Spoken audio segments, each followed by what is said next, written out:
एक शूर आणि पराक्रमी राजा होता. त्याने आपल्या राज्यात बरेच उद्योगधंदे सुरू केले होते. लोक आपापल्या कामात मग्न होते. रोजगाराची संधी असल्याने बाहेरच्या देशातूनही लोक त्याच्या देशात येऊन राहू लागले. आपल्या देशातील जंगले तोडून त्याने लोकांच्या राहण्याची व्यवस्था केली होती. सर्व आनंदात चालले होते.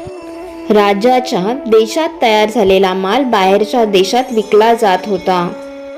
राजाकडे पैशाची कमतरता नव्हती. अशीच काही वर्षे निघून गेली. हळूहळू देशात पावसाचे प्रमाण कमी होत गेले. पाऊस नसल्याने विहिरी आटल्या.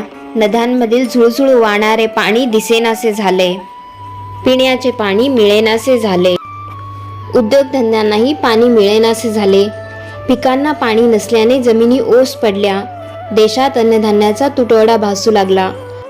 पाऊस रुसल्याने होत्याचे नव्हते झाले. राजा चिंतेत पडला. एक दिवस राजाने आपल्या राज्यात दौंडी पिटवली. जो कोणी राज्यात पाऊस आणून दाखवेल त्याला राजाकडून भले मोठे बक्षीस मिळेल. पण कोणीही पुढे यायला तयार नव्हते. एक दिवस एक शिकलेला तरुण राजासमोर आला आणि म्हणाला, मी सांगेन तो प्रयोग सतत 5 वर्षे करायला हवा. राजा तयार झाला. तरुणाने राजास वृक्षतोडीस बंदी घालण्यास सांगितली. संपूर्ण राज्यभर वृक्षारोपण सुरू केले. दरवर्षी वनोत्सव साजरा होऊ लागला. झाडे लावा, झाडे जगवा असा प्रचार सुरू झाला. सर्वात जास्त झाडे लावणाऱ्याला आणि झाडे जगवणाऱ्याला राजाने बक्षीस जाहीर केले. हळूहळू सर्वत्र हिरवेगार दिसू लागले.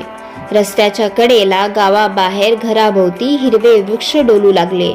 मेघदूत पावसाच्या आगमनाचा निरोप घेऊन आले. काळ्या काळ्या ढगांच्या घिरट्या सुरू झाल्या. दरवर्षी पावसाचे प्रमाण वाढत गेले.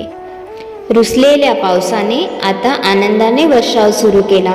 सर्वांना आनंदी आनंद झाला. राजाने त्या तरुणास बक्षीस तर दिलेच, परंतु त्याला राज्याचा मुख्य सल्लागार म्हणून त्याची नेमणूक केली. धन्यवाद.